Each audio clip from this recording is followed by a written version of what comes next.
bisa kita baca dari buku antologi cerpen Rinai Hujan ini. Dan kenapa mungkin nanti bisa dikasih tahu Mbak Nana, kenapa namanya itu Rinai Hujan? Padahal sekarang lagi panas-panasnya ini. Tapi dengan membaca buku ini semacam mau hujan aja sepertinya. Silakan Mbak Nana.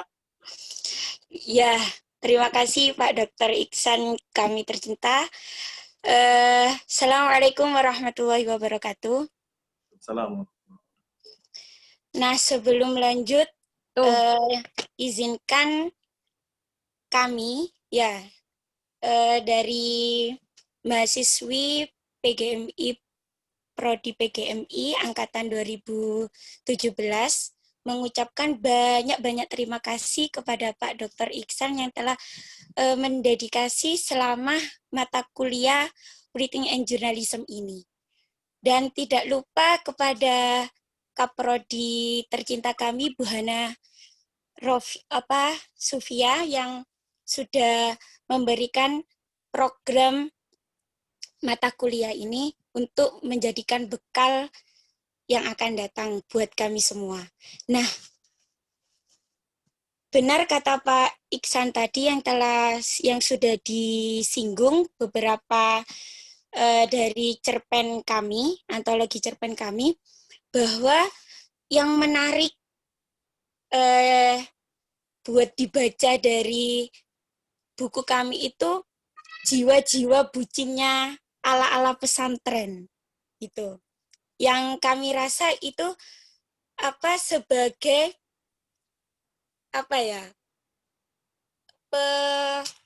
penggugah untuk menuliskan atau menorehkan imajinasi dalam menuliskan cerpen ini. Contohnya saja punyanya Mbak Lulu itu yang berjudul Mushaf dari Yaman itu yang merupakan sesuatu atau yang mengisikan atau memberi pesan cinta antara kedua sosok si Najma sama Azam, yang mana dibalut dengan pernikahan yang sakinah mawaddah warahmah. Entah itu memang dia sudah lakukan atau dari kisah orang di sekitarnya.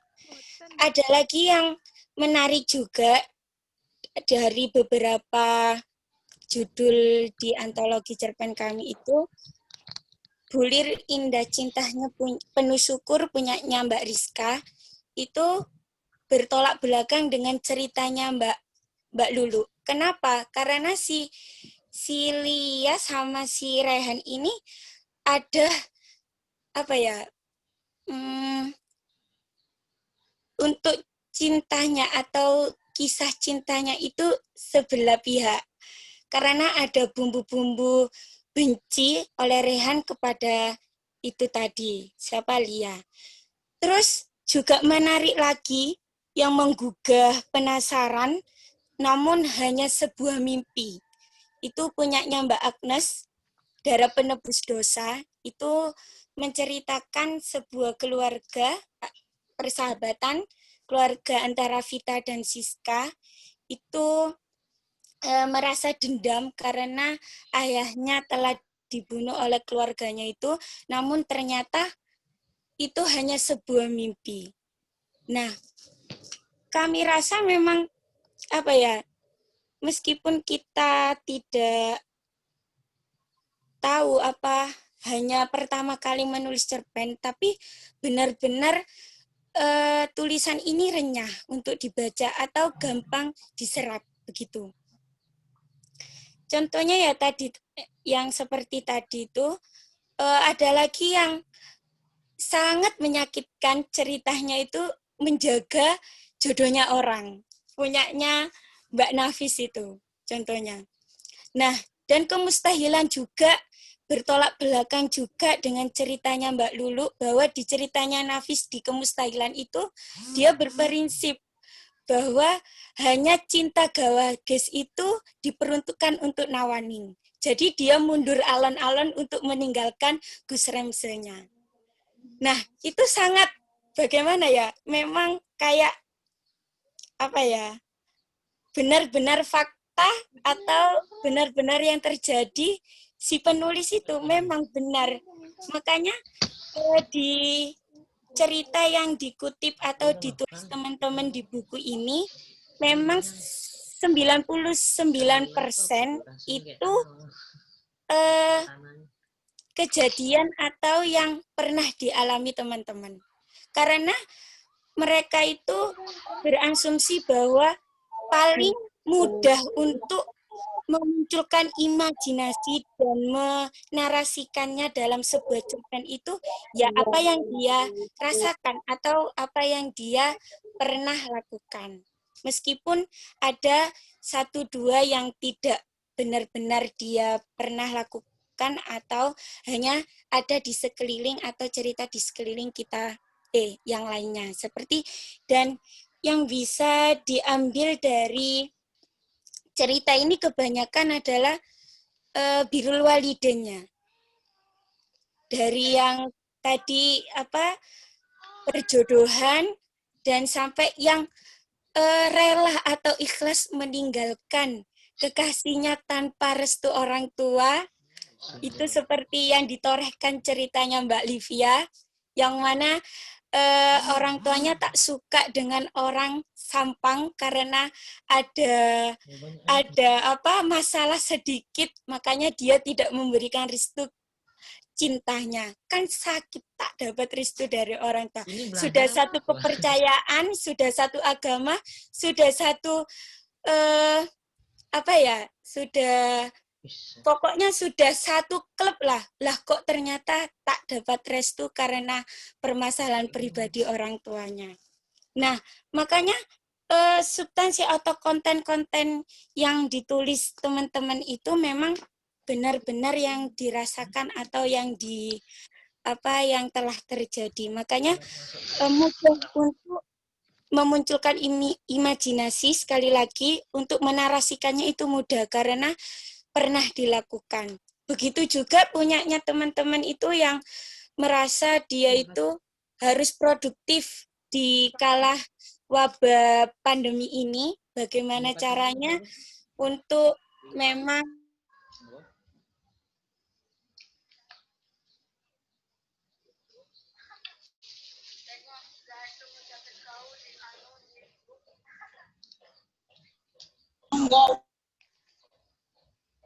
Halo Mbak Nana.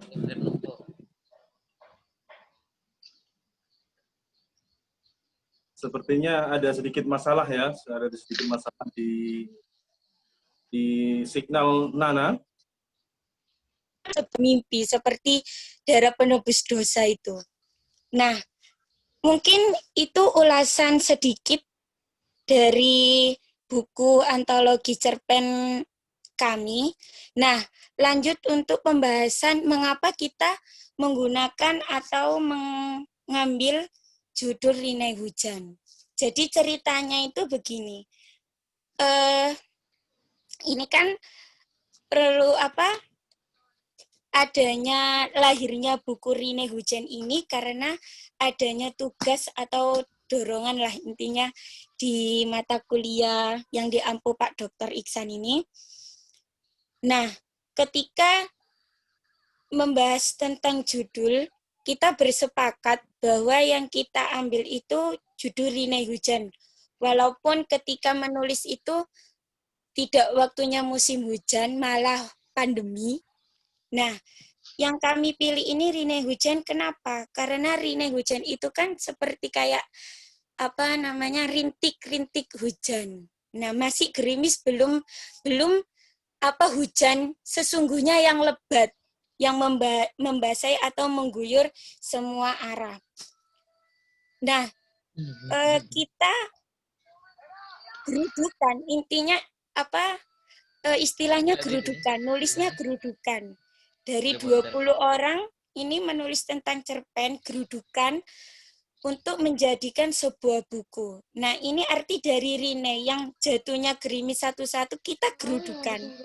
Untuk sebelum menjadi penulis yang hebat, makanya kita ambil dengan Rine Hujan.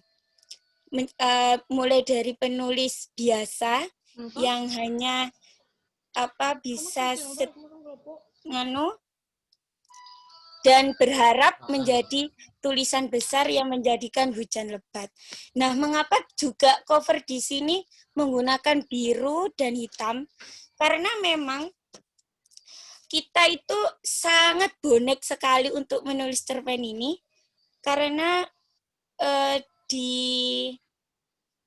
maksud dari warna ini juga karena kita berani berimajinasi walaupun belum pernah sekalipun. Saya sendiri ya, jujur itu tidak pernah menulis tentang cerpen, puisi yang lainnya itu. Soalnya enggak suka, tapi dengan adanya mata kuliah ini kita dituntut. Mau tidak mau kita harus menulis.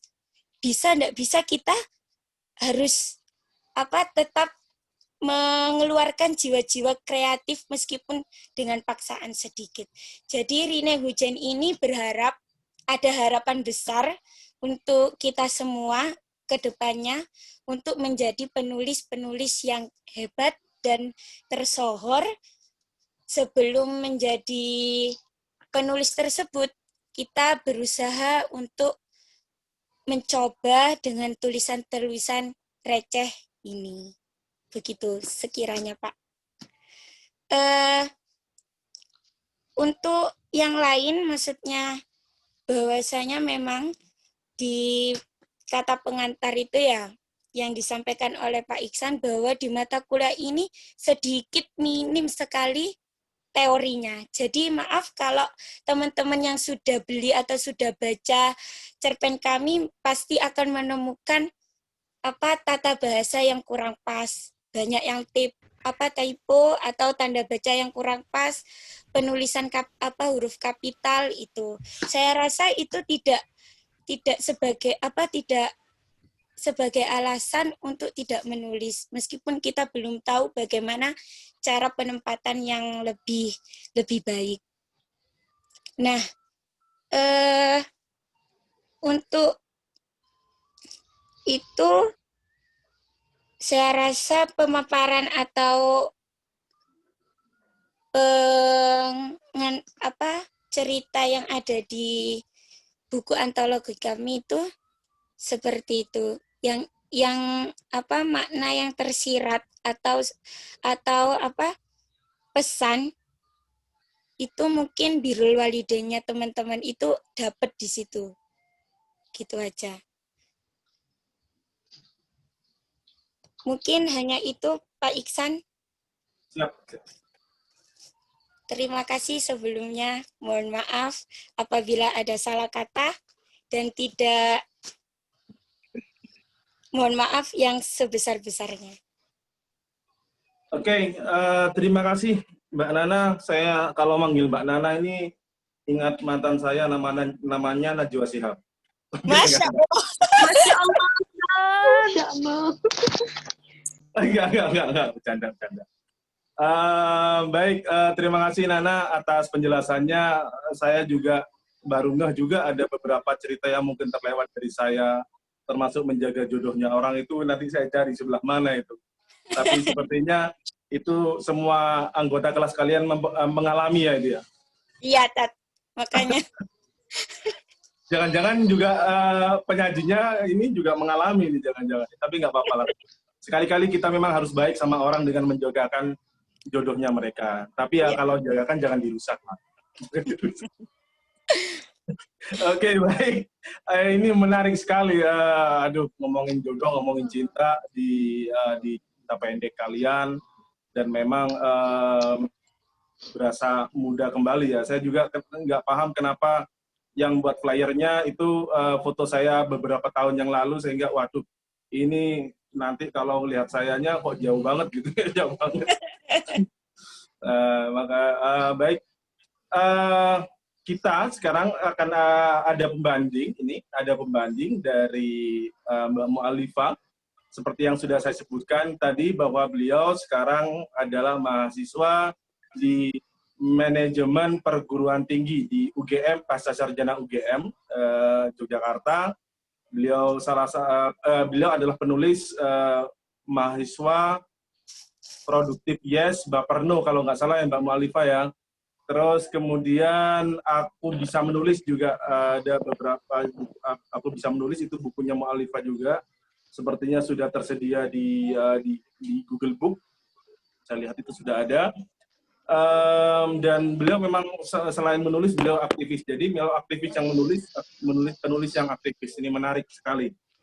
Baik, saya tidak ingin menceritakan lebih jauh tentang profil Mbak Mu'alifah ini, karena kalau kita search di Google Iva Mu'alifah itu pasti langsung beliau. Bahkan kayaknya sudah mulai merambah dunia podcast ini. Saya lihat beberapa podcast itu suaranya, kok ini suaranya Mu'alifah kayak. Jadi sudah bagus. Baik, silahkan Mbak Mu'alifah untuk menjadi pembanding atau pembanding atas karya ini. Silahkan Mbak.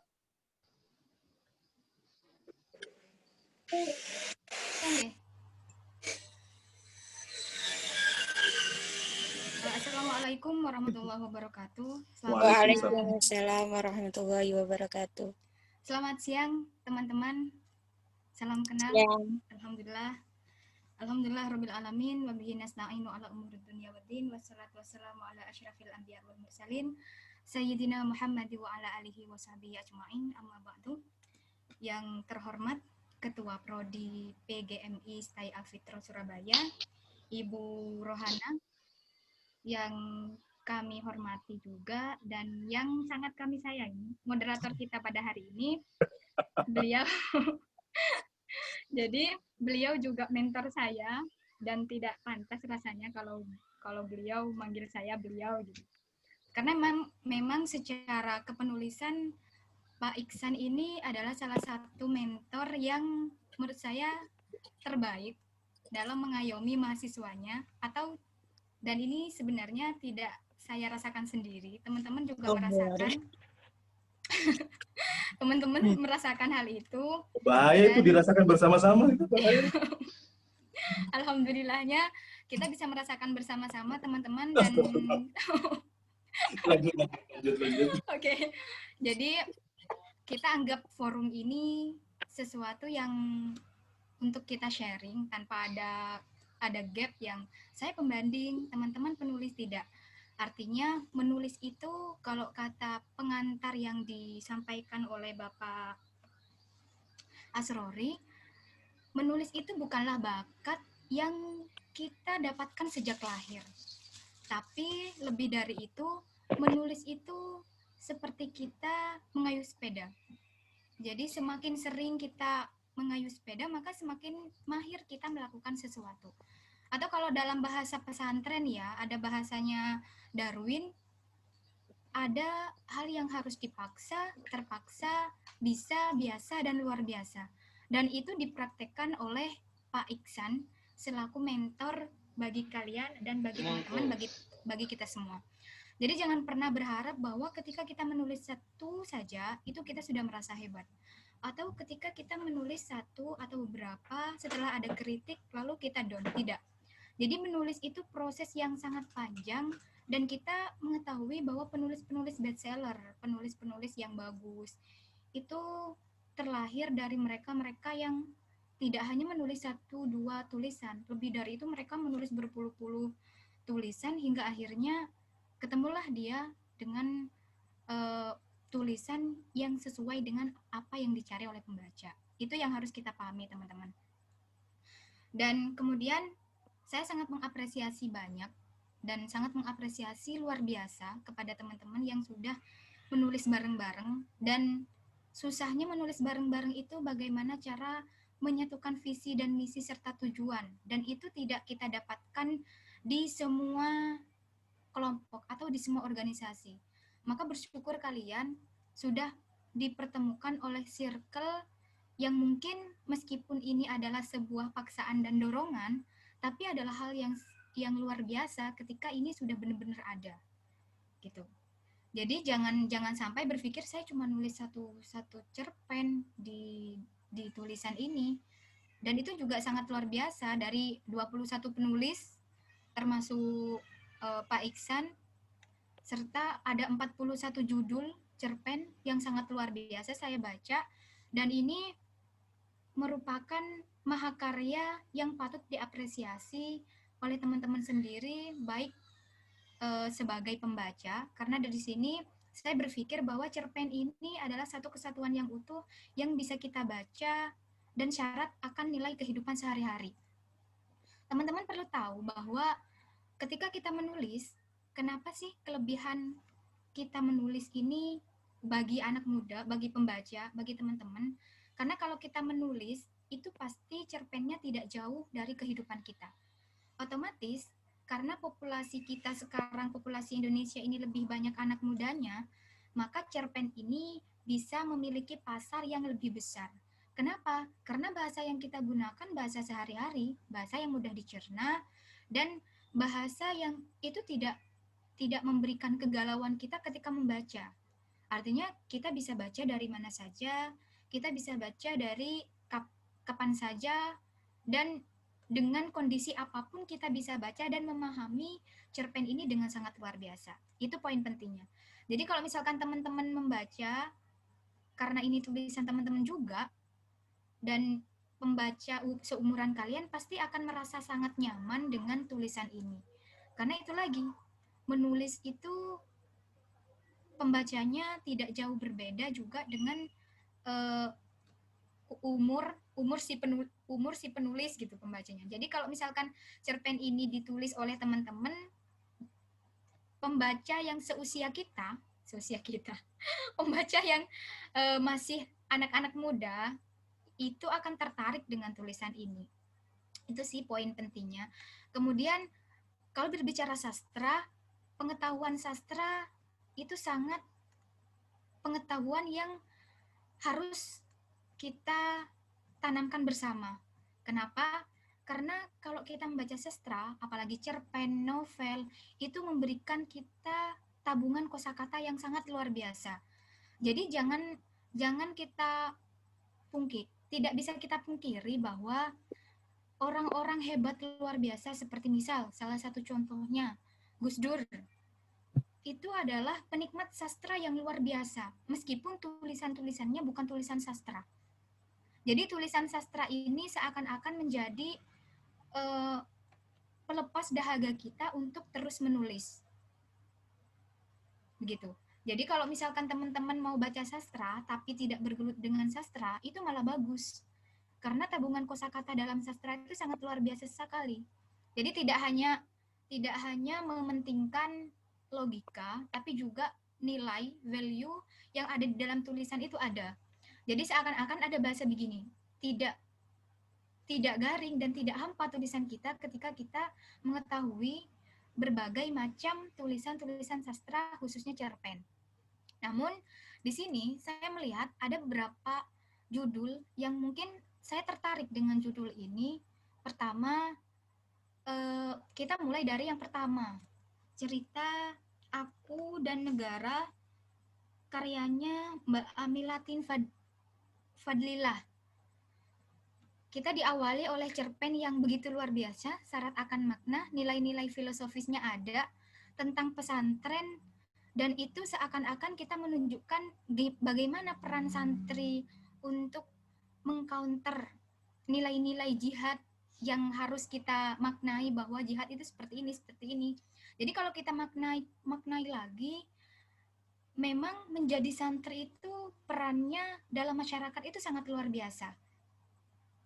Jadi untuk mengcounter narasi-narasi radikal, kalau kita bahas isu-isu sekarang, itu santri memiliki peran penting di sana.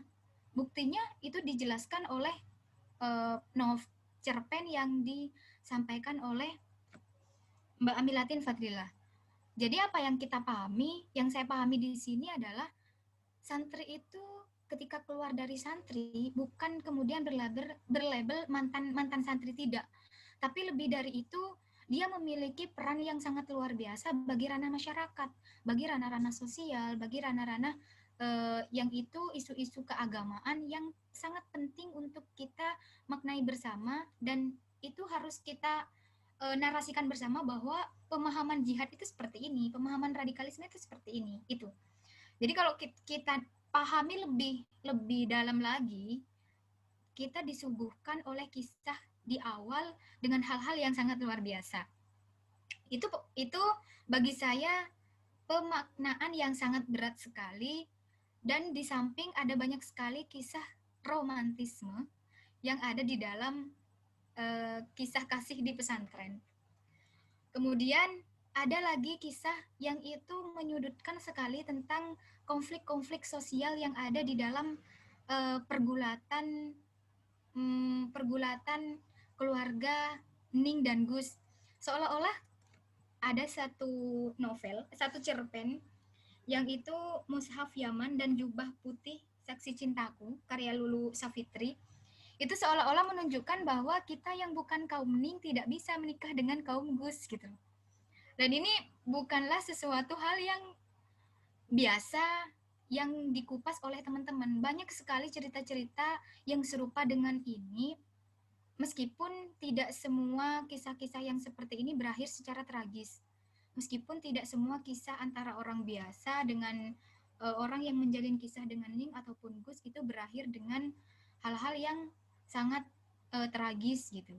Tapi ini dibuktikan oleh teman-teman yang mampu mengangkat sosiokultural yang ada di masyarakat kita. Jadi saya pikir cerpen ini syarat akan makna, syarat akan kehidupan-kehidupan yang ada di sekitar kita. Meskipun demikian, ada beberapa catatan kecil dari saya.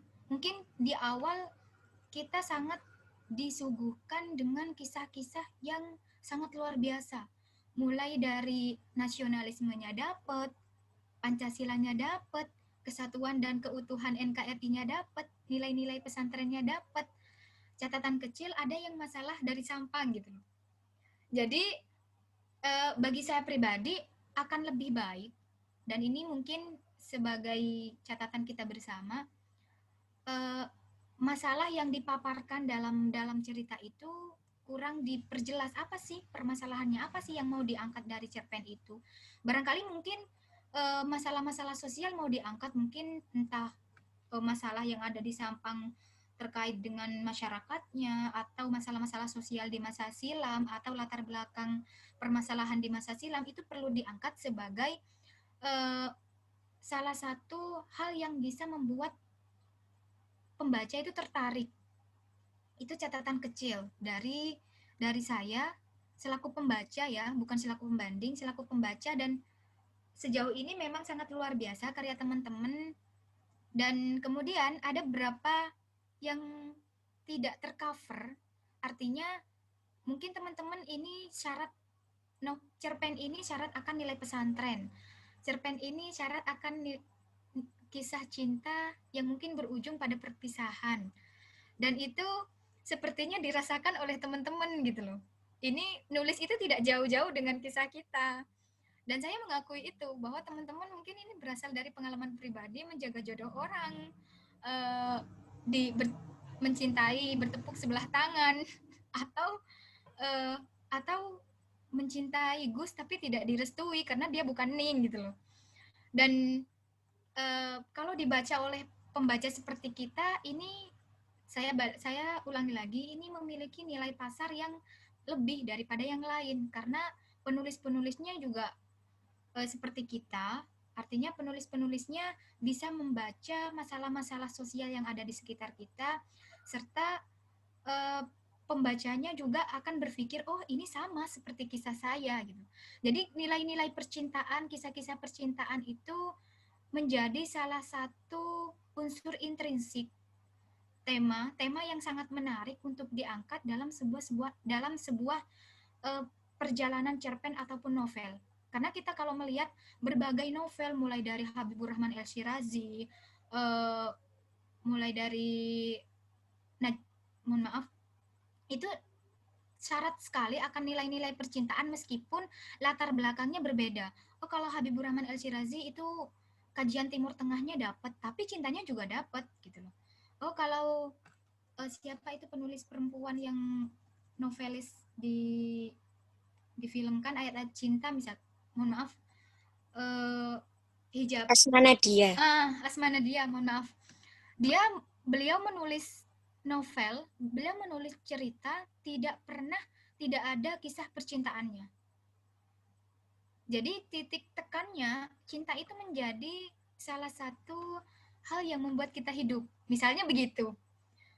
Artinya apa? Meskipun latar belakangnya kita berbeda, oh kalau Asma Nadia ini nilai-nilai pesantrennya juga dapat, nilai-nilai kehidupan sosialnya juga dapat, terus poligami, kadang membahas poligami, dan di cerita ini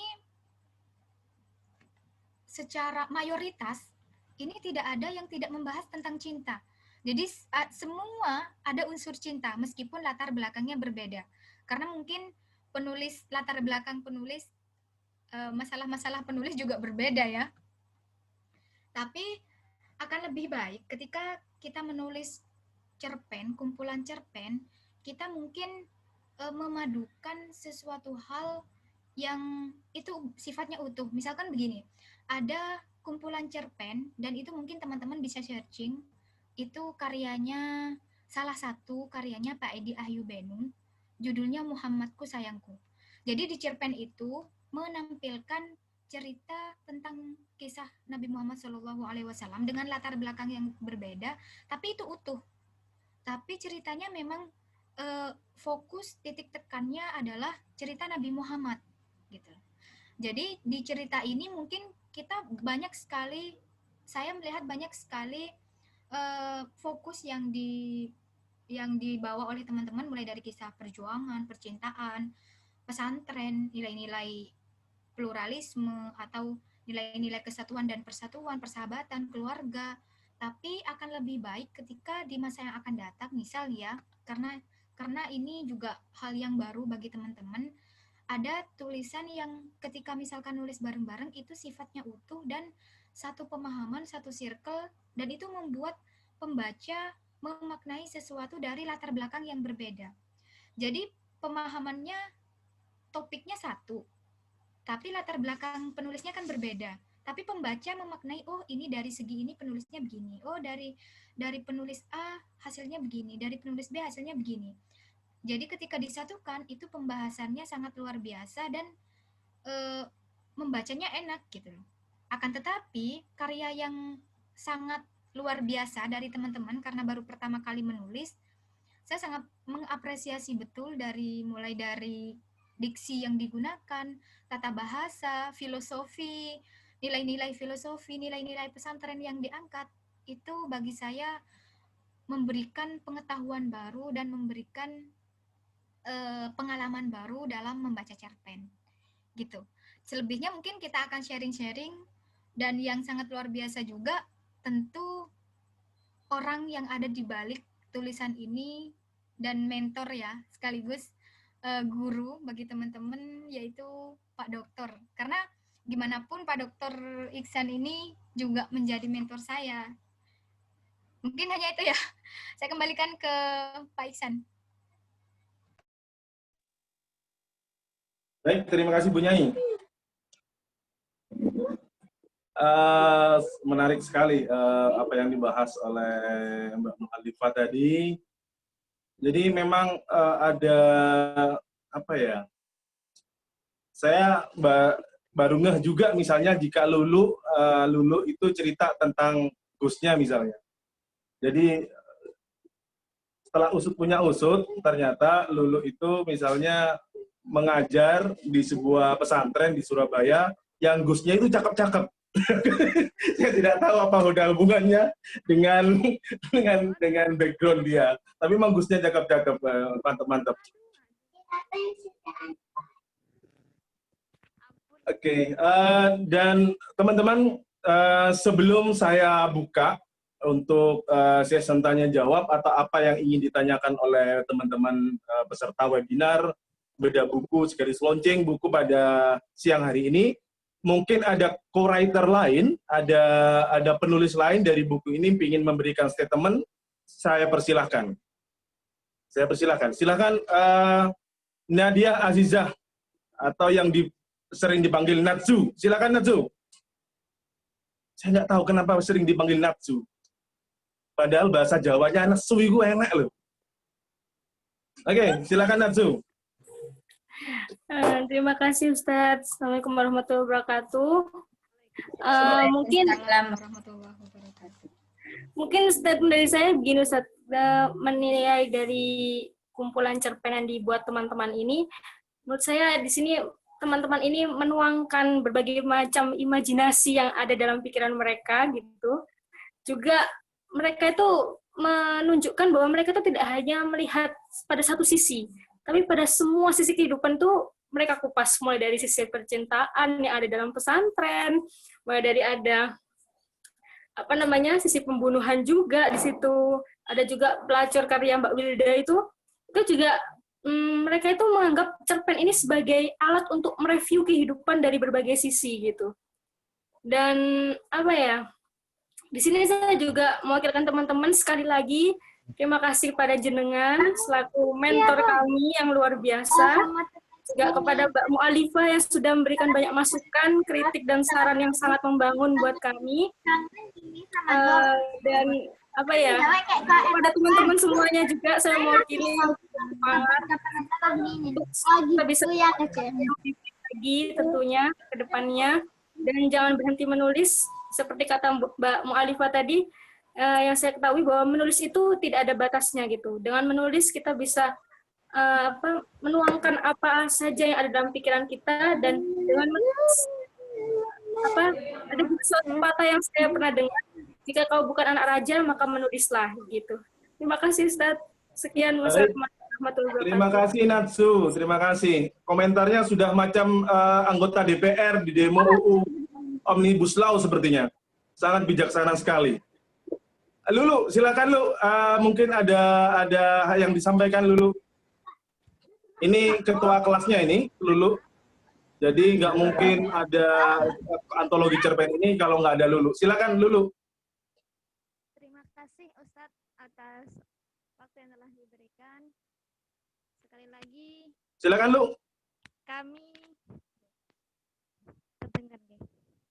Sekali lagi kami ucapkan terima kasih banyak kepada beliau. Videonya Mbak Lulu jangan lupa.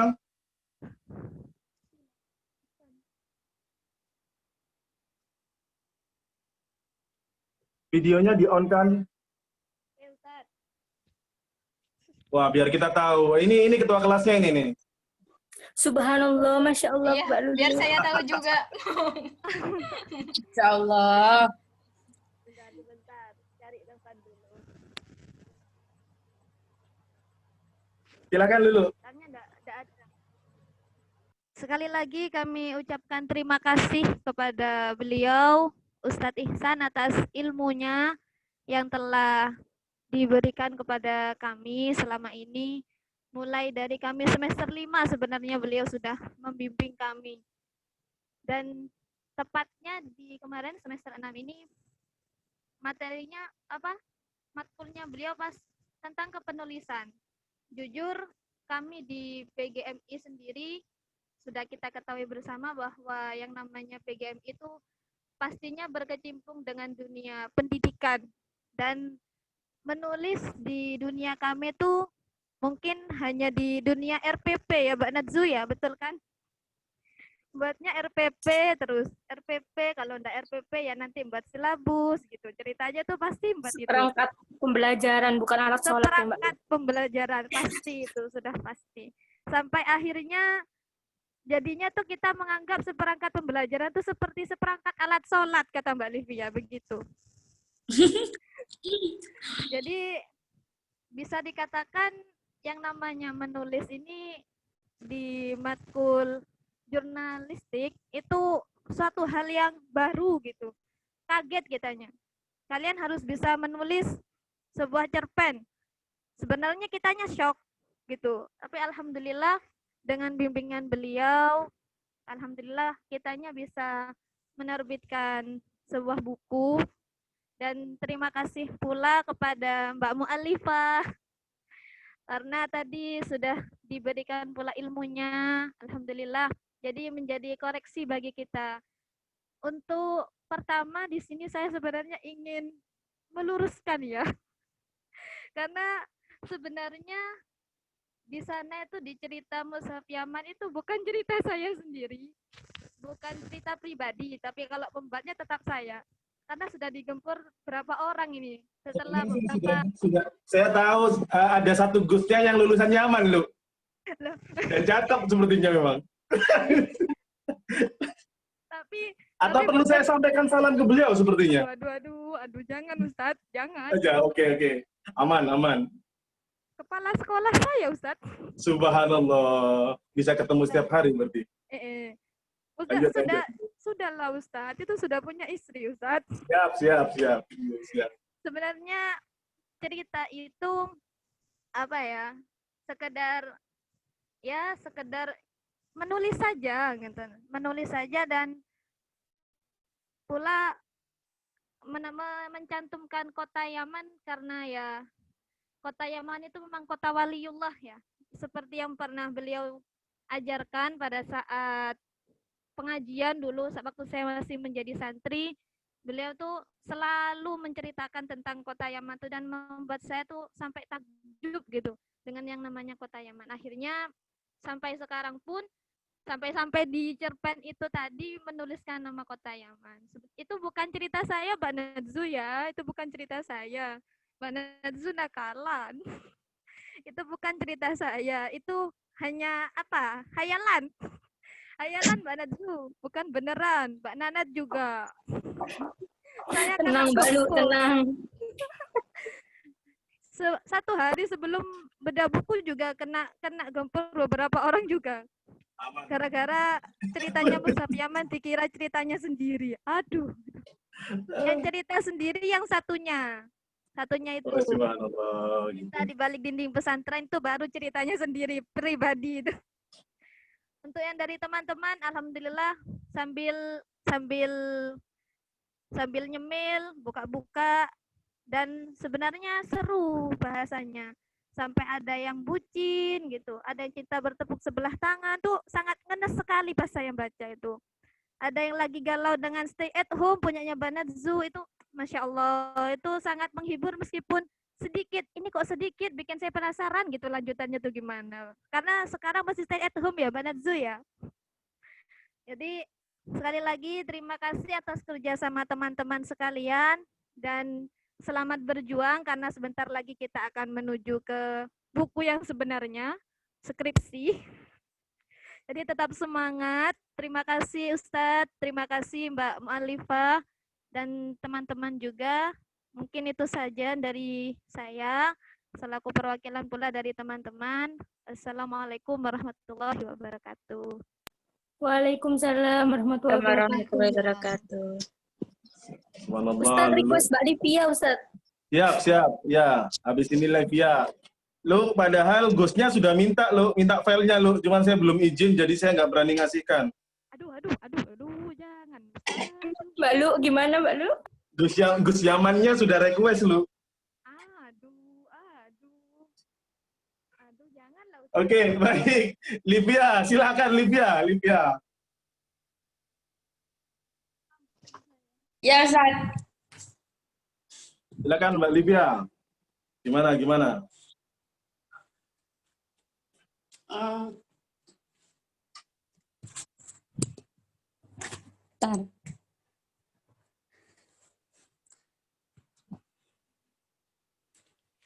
Mungkin dari saya sama kayak Mbak Lulu, jujur saya tidak pandai sekali mengarang. Samaan. Ra glowing ra disawang itu gak ngarang toh.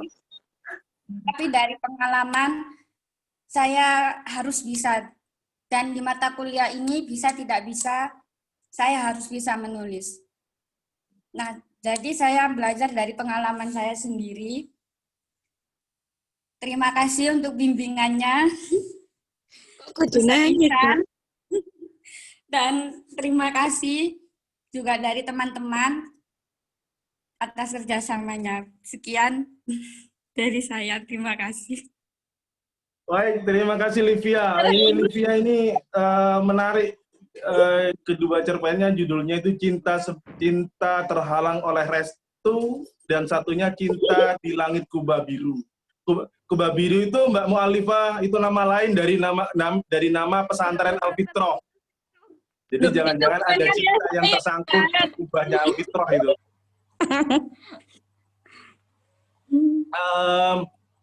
Tulisannya di media online juga menarik. Raglowing Radi Sawang. Radi Sawang. Raglowing Radi Sawang. Radi Sawang. Itu menarik itu. Itu curhat. Saya nggak tahu itu tulisan kritik apa tulisan curhat itu. Saya bingung juga kan. Atau dia pernah kenalan sama cowok gitu karena nggak glowing, nggak dijawab gitu.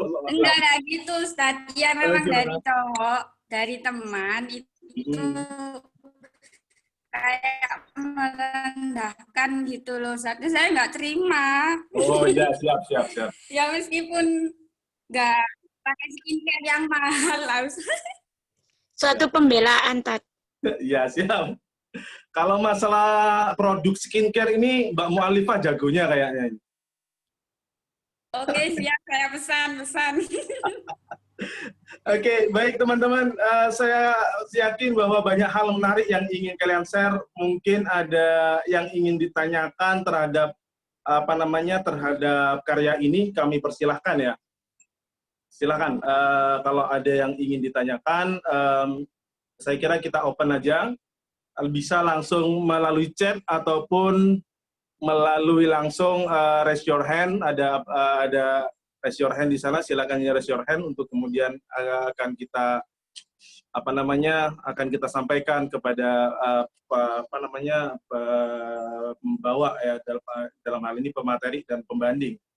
Silakan, bisa dari teman-teman co-writer yang lain yang sudah join di Zoom kali ini ataupun dari non-writer atau dari yang non-penulis. Saya kira sebetulnya banyak yang gabung di sesi kali ini. Silakan.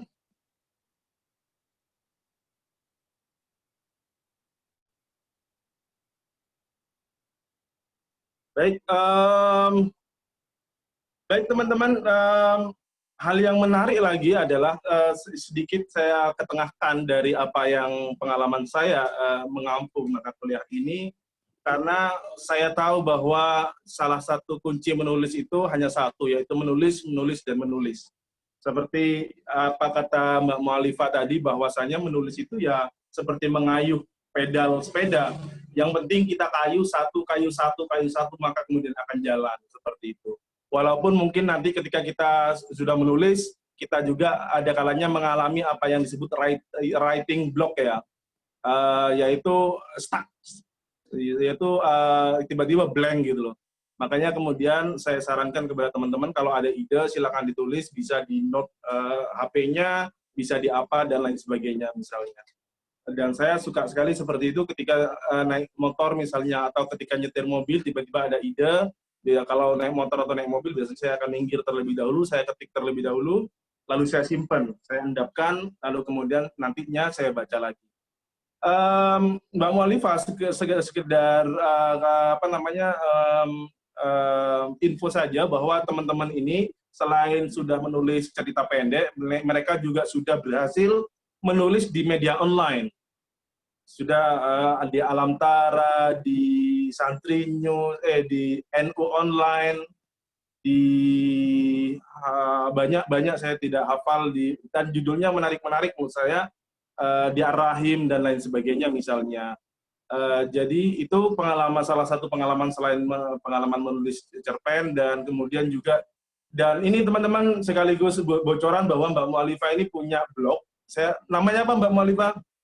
Blog tulisannya apa namanya? Mohon maaf Ustadz. Nama blognya apa? Nama blognya? Oke, jadi saya ngembangin blog pribadi, meskipun sebenarnya teman-teman nama blognya itu X Mu'alifah Blogspot. Jadi saya ngembangin blog pribadi aja sih Ustadz. Oke, sejauh siap. ini karena memang lebih suka nulis di kolom-kolom yang seperti Alif, Ikro, dan islami.co. Dan itu teman-teman bisa meng-up tokoh-tokoh kepenulisan perempuan, dan itu sangat banyak sekali ulama-ulama perempuan yang perlu kita sentuh sebagai perempuan ya.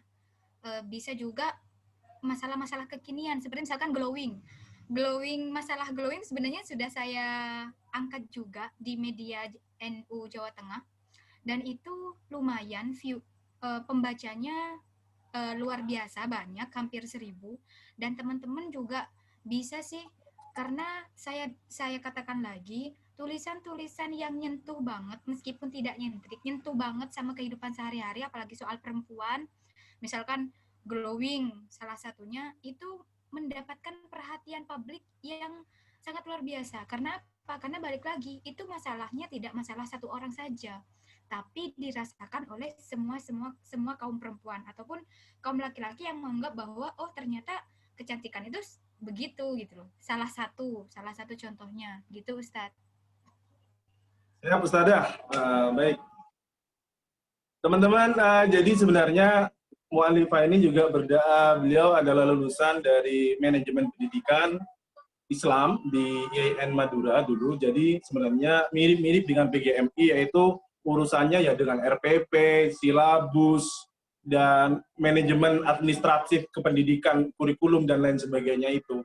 Cuman memang beliau ini memang sangat aktif di dunia kepenulisan, bahkan menjadi wartawan Kabar Madura kalau nggak salah, koran Kabar Madura ya Mbak ya? Iya, jadi Koran dulu Kabar sebelum Madura, sehingga jadi akhirnya kepenulisannya terus terasa. Jadi saran saya pada teman-teman, modal sudah ada, tinggal bagaimana mengasah modal itu menjadi produk, dan itu adalah dengan terus menulis.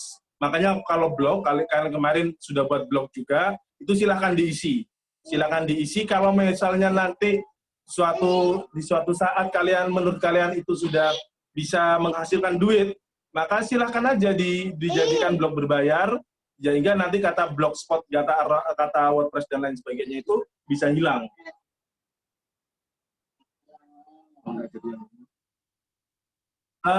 Baik, saya kira itu teman-teman, ini adalah perbincangan yang menarik, dan dengan ini juga saya nyatakan bahwa antologi cerpen Rinai Hujan di launching.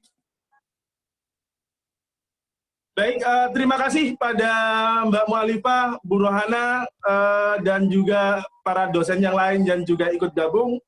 Terlihat di sini beberapa dosen, misalnya ada Mas Taufik, ada Ustadz Taufik, beliau yang adalah salah seorang dosen, Ustadz yang paling sering jalan-jalan, jadi kalau tanya spot bagus, wisata, itu ke Mas Taufik.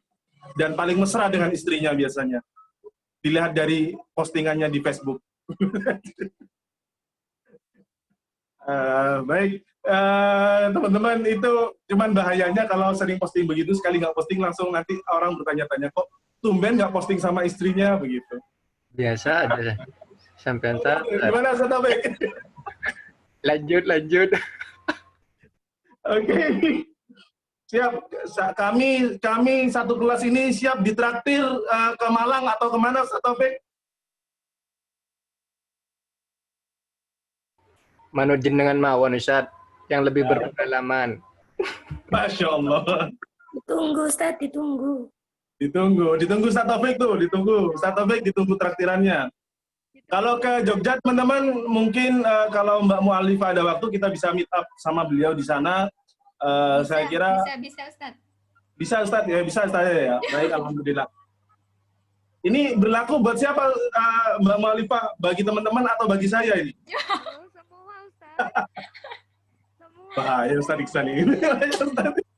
Enggak, bercanda. Baik, teman-teman, itu yang bisa saya sampaikan pada kesempatan kali ini. Terus berkarya. Dan saya ingin mengutip kenapa saya melakukan ini semua dan terkesannya kejam terhadap kalian selama 1 semester kalian, Ustadz kayak kayak tugas dan lain-lain. Saya ingin ngasih tahu ada sebuah quote dari yang disebutkan dari Principle of Tutoring and Demonstrating Module. Itu disebutkan begini, bahwa new mindset menjadi guru itu bukan aku ini guru hebat, bukan seperti itu. Tapi dia menulis, I want my students to know that they graduated not just because they have good teachers, but because they are great learners, which is very important skill in life. saya, dan ini juga saya pedomi, saya ingin siswa saya, mahasiswa saya, tahu bahwa mereka itu lulus bukan hanya karena mereka mempunyai guru atau dosen yang baik, tapi juga mereka tahu karena bahwa mereka adalah pembelajar yang hebat. Dan pembelajar yang hebat, pembelajar itu maksudnya sifat belajar yang hebat, itu adalah salah satu skill yang dibutuhkan di dunia saat sekarang ini. Jadi kalau kalian bisa seperti itu, nanti dalam hidup kalian itu hanya ada 2 pilihan. Pilihannya bisa atau belajar. Kalau nggak bisa, ya sudah belajar, selesai seperti itu. Dan itu adalah salah satu skill, soft skill yang harus kita miliki. Sudah, ya, oke. Ya, karena ini saya sudah dipanggil oleh si kecil, ini artinya bahwa jamnya sudah sampai, teman-teman. Baik, baik, semoga apa yang ini yang kita sampaikan menjadi bermanfaat, dan sekali lagi selamat teman-teman. Terima kasih Mbak Mu'alifah dan terima kasih para dosen yang sudah ikut nimbrung dan semua peserta webinar book launch dan bedah buku pada siang hari ini. Mari kita akhiri session kita kali ini dengan surah Wal Asri dan doa kita majelis. Bismillahirrahmanirrahim.